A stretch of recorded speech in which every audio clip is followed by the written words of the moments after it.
ലൂക്കോസിന്റെ സുവിശേഷം ചോദ്യങ്ങളും ഉത്തരങ്ങളും.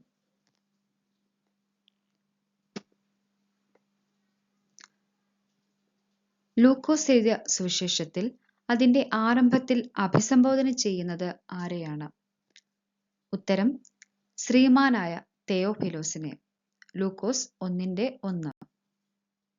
ഏറ്റവും കൂടുതൽ ഉപമകൾ കാണപ്പെടുന്ന സുവിശേഷം? ഉത്തരം ലൂക്കോസ് 26 ഉപമകൾ.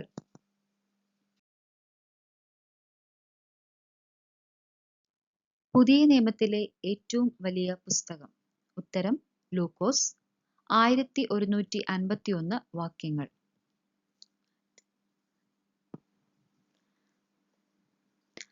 ലൂക്കോസിന്റെ സുവിശേഷത്തിൽ മാത്രം പറയുന്ന 2 അത്ഭുതങ്ങൾ.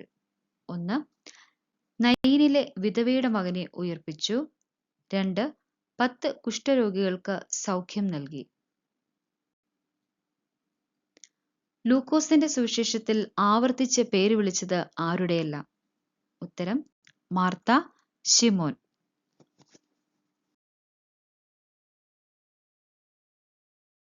പൂർണ്ണമായി പ്രമാണിച്ചു വരുന്ന കാര്യങ്ങളെ ചമപ്പാൻ ആരാണ് ലൂക്കോസിനെയും തെയോഫിലോസിനെയും ഭരമേൽപ്പിച്ചത്? ഉത്തരം ആദ്യം മുതൽ കണ്ട സാക്ഷികളും വചനത്തിന്റെ ശുശ്രൂഷകന്മാരും ആയവർ. തെയോഫിലോസ് എന്തറിയേണ്ടതിനാണ് ലൂക്കോസ് തന്റെ സുവിശേഷം എഴുതിയത്? ഉത്തരം തെയോഫിലോസിന് ഉപദേശം ലഭിച്ചിരിക്കുന്ന വാർത്തയുടെ നിശ്ചയം അറിയേണ്ടതിന്. സെഖര്യാ പുരോഹിതന്റെ കാലത്തെ യഹൂദ രാജാവ് ആരായിരുന്നു? ഉത്തരം ഹെരോദാവ്.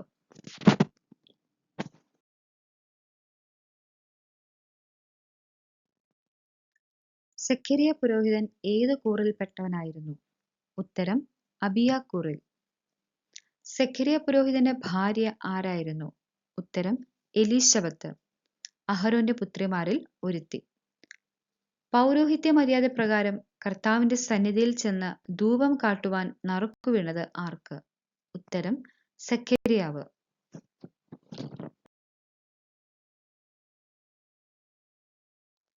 ഭയപ്പെടേണ്ട, നിന്റെ പ്രാർത്ഥനയ്ക്ക് ഉത്തരമായി നിന്റെ ഭാര്യ എലീശബത്ത് നിനക്ക് ഒരു മകനെ പ്രസവിക്കും. ആര് ആരോട് പറഞ്ഞു? ഉത്തരം കർത്താവിന്റെ ദൂതൻ സെഖര്യാവിനോട്. മകന് എന്ത് പേരിടണം എന്നാണ് കർത്താവിന്റെ ദൂതൻ സെഖര്യാവിനോട് അരുളി ചെയ്തത്?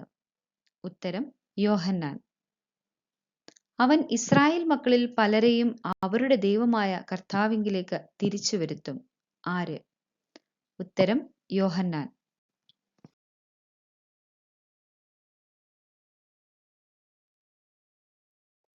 ഏലിയാവിന്റെ ആത്മാവോടും ശക്തിയോടും കൂടെ നടക്കുന്നവൻ. ഉത്തരം യോഹന്നാൻ. ജനത്തിനു മുമ്പാകെ ആംഗ്യം കാട്ടി ഊമനായി പാർത്തത് ആര്? ഉത്തരം സെഖര്യാവ്. സെഖര്യാവ് കർത്താവിന്റെ മന്ദിരത്തിൽ നിന്നും വീട്ടിലേക്ക് പോയത് എപ്പോൾ? ഉത്തരം അവന്റെ ശുശ്രൂഷാകാലം തികഞ്ഞ ശേഷം. ഇതിന്റെ അടുത്ത ഭാഗം പാർട്ട് 2-വിൽ നൽകുന്നതായിരിക്കും.